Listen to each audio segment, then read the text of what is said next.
Hey guys, we're here a couple days after the Lake Champlain event, the final event for the 2019 season.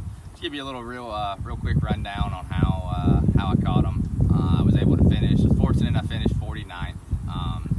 Wasn't the greatest tournament, but it certainly wasn't the worst. So we got a paycheck and I'm happy. Caught a lot of bass. My hands are cut up, still bleeding in the mornings when I wake up from catching so many bass. But I just want to give you a little rundown on how practice went for me. I did a lot of sight fishing and throughout the week of practice and the tournament. But in order to find a lot of the bass that I did, it was windy, it was choppy. There was some overcast days, it rained, so it wasn't the ideal, perfect practice days to strictly sight fish. So my two go-to baits were this hardcore minnow by Yozuri. It's just basically a jerk bait. I would throw it around when I couldn't see real well, when I couldn't visually see a bunch of fish around or on beds or what have you. That's what I did. It's in the clown color. There's nothing better than a bright, loud, obnoxious looking bait coming through the water for smallmouth, especially when they're on beds.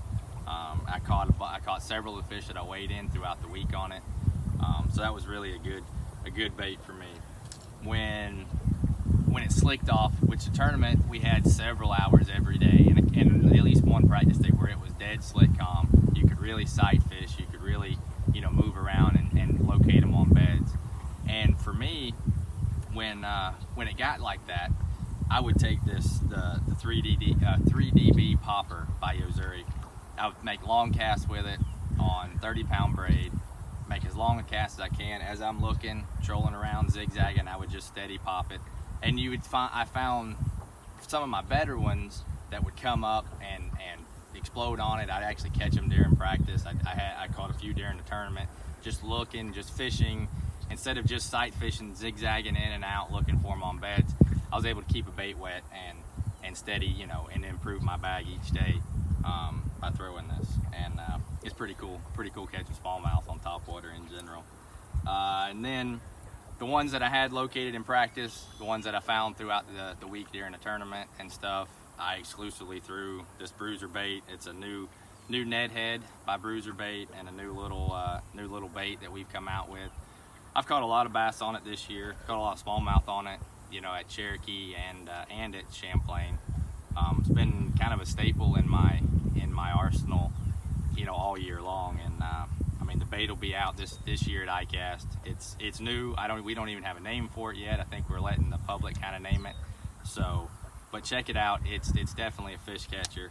And then for me, I threw everything on two different types of halo rods. The Ned rig I threw on a 7-foot medium with 10-pound line and a 8-to-1 Shimano titanium reel. That just allowed me to take up line, and it gave me a good rod where I didn't have to throw a spinny rod. I feel more comfortable with a bait caster in my hand. And we designed this Ned hook, the Ned head, with a good hook that you can use a bait caster and not feel like you're going to open the hook up. Which I fished all week in practice and in the tournament with the same head, same hook, and it was great. And the same with the jerk bait and the topwater bait here. I threw it on a 7-foot medium heavy, just to make a little longer cast, a little more action. And you're dealing with smallmouth. You need to. They're going to jump. They're going to be a long way away from the boat. So that kind of helped me get them in a little faster. And then again, I threw it on high-speed titanium reels. I'm big on high-speed reels. You can get the fish in quicker. You can wind them up, make another cast faster. So that was pretty much my setup this week, and it was good enough to get a check barely. So I'll take it, and on to the cup we go.